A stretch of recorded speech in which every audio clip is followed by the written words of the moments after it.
This is ThinkTank battery holder. It can hold up to 4 batteries. I'll be using this for more than 2 years and it is a great product. It's very easy and simple, and the most majority thing is that it can hold up, right? You see the material looks great and you can put it on the belt, but I never did that.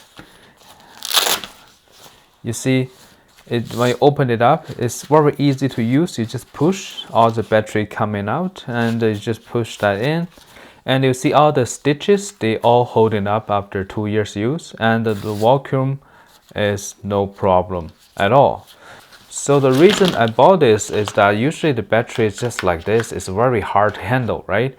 It just go everywhere. It probably just drop or just lose it.